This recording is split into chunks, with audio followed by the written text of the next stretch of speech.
I've had enough of cold rain, so I've swapped it for some warm rain in Portugal for the weekend. Don't worry, there's some tractor content for you. With this window, it's got all the glass cleaner stuff in here as well. It's a bit murky. So these tractors, I've had why won't that focus? There we go. I've had them, pair of them now for 3 months.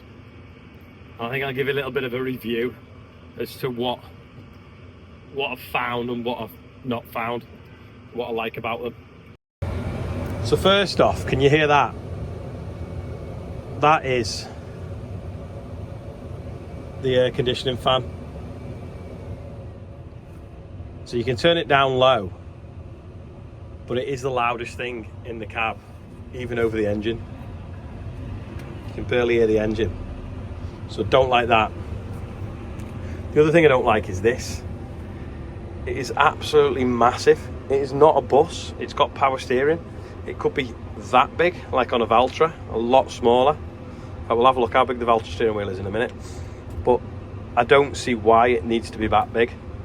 The other thing is I don't like is when you're hitching a trailer on. Now, this isn't just a 728 thing, and neither is that steering wheel, to be fair. This is a FENDT cab thing. Is when you want to dump the air out the back, you've got to mess around in the screen.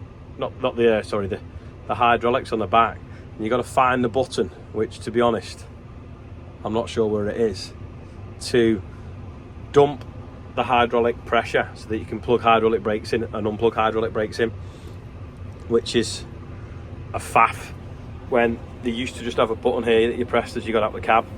So the other way around it is you basically don't put the handbrake on, which is dangerous. On a flat yard, it will hold itself on the transmission, and even on a slope, this does hold itself on the transmission. But really, you want to put the handbrake on when you get off, so you want to be able to press the button to dump the hydraulics before you get out. These in here, they're great, but they're just a little bit hidden. You're kind of like laughing in the dark. It'd be better if they, I don't know, maybe put them on a slight angle, perhaps lower on a bit of an angle, so you can just see exactly what you're doing. Because they're basically, if you sat here, this is what you can see. They're kind of like behind you, and you're like messing about. And I don't know what it is about USB, but you'd think you'd get it wrong 50% of the time. Well, effectively, with a USB, you get it wrong 80% of the time. And you're like, have I got that the right way up? Is that working? Can I get that in? And you're just faffing.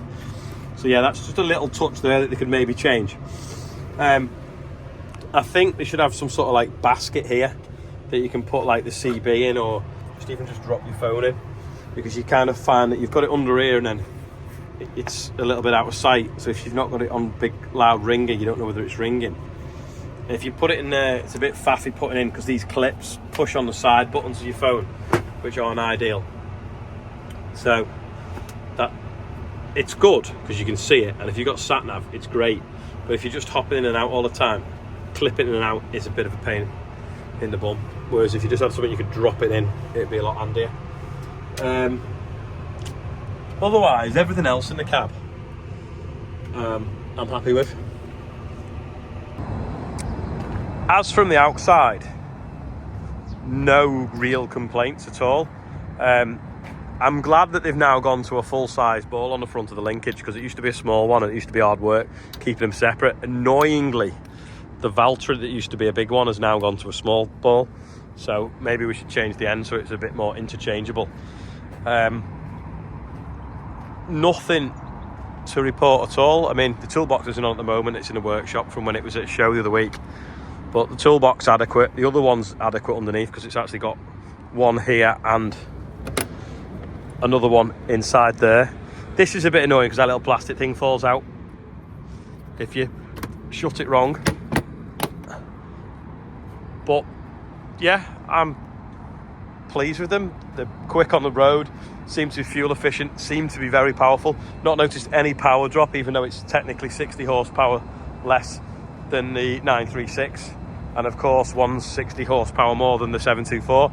So really good all round, and has actually replaced my favourite tractor in the world now is a 728, not a 724, despite having an extra step. Plus points The manoeuvrability is absolutely fantastic. It's better than the Valtra, which is 60 horsepower less. Better than the 724. Obviously better than the 936. Doesn't have independent brakes, but you don't even need them. Smooth on the road. Suspension's really good. The tyre pressure, the Veri grip is brilliant. It's just buttons inside. The cab we're obviously familiar with from the other fence that we've had in the past. Everything on the back just seems to be in the right place. Apart from them, they're a little bit high. It'd be nice if they were a bit lower, but then equally they're out of the way of the linkage going up and down. That's good. When it's that back, you can see the hitch really good from the cab. When it's there, not as easy. So you just always remember, if you're not using a PTO, to flick that back. Otherwise, nothing really else to report. I mean, partly one of the reasons of showing you this tractor is obviously I'm in Portugal and people like tractors, so I just thought I'd give you a little bit of a review of it 3 months in, of what our first thoughts are compared to what our 3 month down the line thoughts are. It's not changed. I just wish instead of buying 2 I'd bought 3. There is actually one for sale in black at Paris Tractors at the moment, because people keep sending me the advert. I have no idea how much it is, but I'm hoping it's more than I paid for these, because then that means that they haven't depreciated at all. But if anyone knows, let us know in the comments of how much it's going for. I think it's been 700 and something hours. These have only done about 300 and something, I think. Right, we'll go and compare. In fact, no, we'll do it this way around. We'll do it a bit more scientifically. We'll measure the steering wheel in here, and we'll see what the difference is. So that steering wheel is, what is it now? That brush easily fits in the middle. Let's go and see what it's like on the, say scientifically, I didn't want to go to the workshop for a tape measure. We're going to try it on the Valtra and see what difference that makes. One thing I will say, the Valtra has slightly longer link arms, which does make it easier for putting weight blocks on, whereas the FENDT are probably too small. But yeah, let's see what this is like in here. Dark interior in Valtras, and it makes it feel a bit small. So there's the brush in this, so it doesn't even fit in the middle. I would guess that from bristle to the end of the handle, it's pretty much the same size as that, whereas the FENDT was probably out here and out there. So massive difference, but you don't need a big steering wheel when you've got power steering. But no, I do prefer the FENDT cabs inside. I just feel they're just a lighter place to be in. You can get this in a lighter colour. I think there's a bit more glass maybe. To be honest though, this has a window there, there's nothing that opens when it's not full of chip or dust. But yeah, I think I do like Valtras, but I prefer FENDTs. If your FENDTs didn't exist, the Valtras would be my favourite tractor. But FENDT are just another level. And to be honest, they're both owned by the same company. They're both owned by Agco. So it's good in some ways that they're not all the same. And the Valtras are a bit cheaper to buy, considering they've actually got the same technology under the bonnet. But yeah, if you've got the money, or the deal stacks up, because there's less depreciation on a FENDT, get a FENDT. Yeah, so now you've had your tractor fix, here is a little bit about Ball that's coming up. I mentioned it the other day. Well, Bella and Rhonda are going to tell you a little bit more about it. We're snuggled. We're ready. No, what are we? We're no, ready. hang on, stop, because we need to. What are we saying? We're going to raffle off myself for a date on the Ball. You're going to say that, and I'm going to go, yeah. Buy some tickets on the link. Yeah. We're going to say how important the Ball is. But also, you say the history of Yeah. it. Yeah. They have to buy a ticket and then they can get raffled out of the Yeah, hat. so you have to reference You have to Bella buy a on your ticket, payment. Bella 69. Bella 69. We're going to do Bella 69. Just Bella, not Okay. Bella. We're ready? 69. Yeah, I don't know. Right, because Ready it's been to go. recording for 30 seconds already. Rock ready, go. Go. So, Okay. we're in Portugal. Hi. Because we're fed up of cold rain, so we've come for some wet rain. Warm rain. And Rhonda is going to tell us, and Bella, Hi. about a ball that's happening in December the 8th. December the 7th. 7th of December. Go on. At the Epic Centre at Lincolnshire Showground. and we are celebrating 120 years of there being a farming union in Lincolnshire.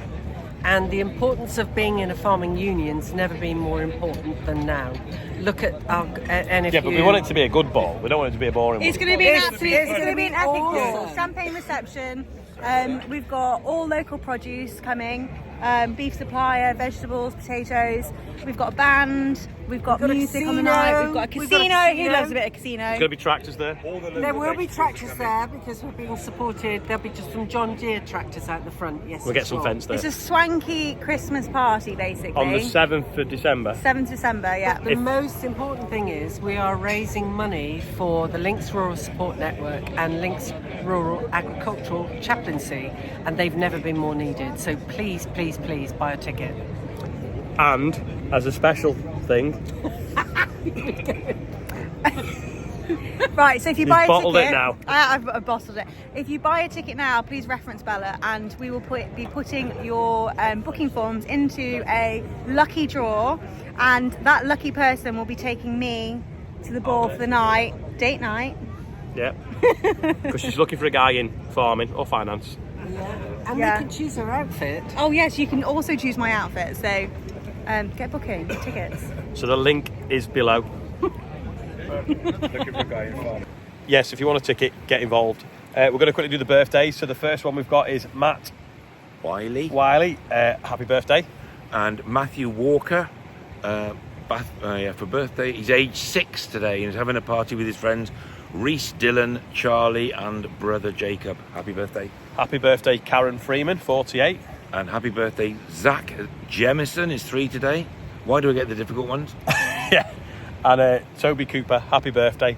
And also, Tony Hall, of course. We're out in Portugal, as you know, and we saw Tony today on the beach. He'd built a magnificent sandcastle. Well done, Tony. Just remember to take your bucket home. Good to see you. Happy birthday. yep, happy birthday, everyone. That is all for today. We will see you all tomorrow. Thanks for watching. Bye. Bye.